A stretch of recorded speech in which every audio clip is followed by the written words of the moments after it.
Peggy 18. HomeFront is a first-person shooter. It's set in the year 2027. One of the main hooks of HomeFront is its premise. It's an Occupation USA setting. HomeFront's an opportunity for us to tell a story that's near and dear to our hearts in an environment that's very familiar but been warped beyond recognition. It's a story of really survival and adaptation. What it feels like to be part of a resistance fighting for your country, to give the last full measure for something that you really believe in. In a lot of other games, you blow into a place, a slum or something like that, and you kill 100 people, and at the end of the level, you jump into a helicopter and fly away. At the end of our levels, there's no helicopter. You have to stay and live with the things that you did. Bringing 2027 to life in kind of a suburban and rural setting all comes down to picking the things that everybody's extremely familiar with. The buckets are now water collectors. The children's toys are still there, but they might just be repurposed for something else.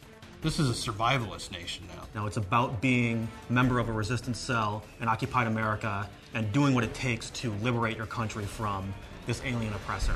The idea for HomeFront actually came from a few different angles, really. One of them was Red Dawn. I watched that, and that was very inspirational. John Milius is like a great American film creator. Apocalypse Now, Red Dawn, and Conan. He's just the type of guy that has this natural creative ability. He just knows when something's good. And he really brings 30 years of storytelling experience to us.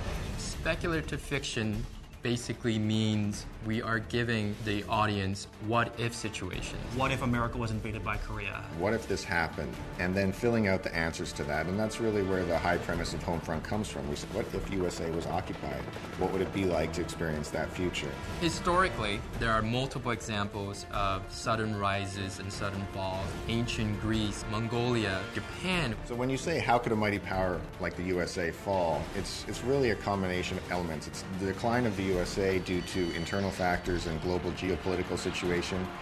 And there's a war in the Middle East. There's Saudi Arabia and Iran involved, and that disrupts oil supplies. And the rise of a new power. The United States' big weakness is their just-in-time economy. Your local supermarket has 3 days worth of stocks on the shelves. If something gets in the way and disrupts that, that's it for our country. Our country is on the razor's edge.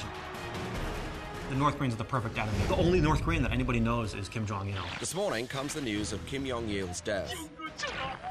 North Koreans greet their new supreme leader, Kim Jong-un. The North Koreans actually have the world's 4th largest standing army, which a lot of people don't know about. Now, what happens in the storyline is that we have North Korea being unified with South Korea to form one country where it has the economic power and modern military equipment. And within the storyline, we also have North Korea being in conflict with Japan. And training on American weapons and getting a lot of modern training and really building up a military from the other countries in the East Asia region. North Korea is able to invade the United States through its well-prepared military strikes. That involves a EMP strike. EMP is an electromagnetic pulse.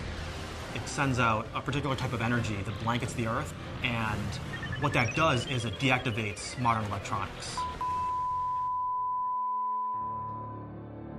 You see things that aren't supposed to be happening. This little town main street, and it's got mom and pa shops and bakeries and banks, but there's soldiers and there's barbed wire. And that's kind of the genesis of where this phrase, the familiar has become alien, has come from. We want to show America, but twisted. War in the back suburbs, war in the elementary school playgrounds, baseball fields, high schools. Golden Gate Bridge becomes a battlefield. That's pretty darn alien if you ask me. It takes seeing an enemy hurting innocent people in front of you to make you understand why you're doing the things that you're doing.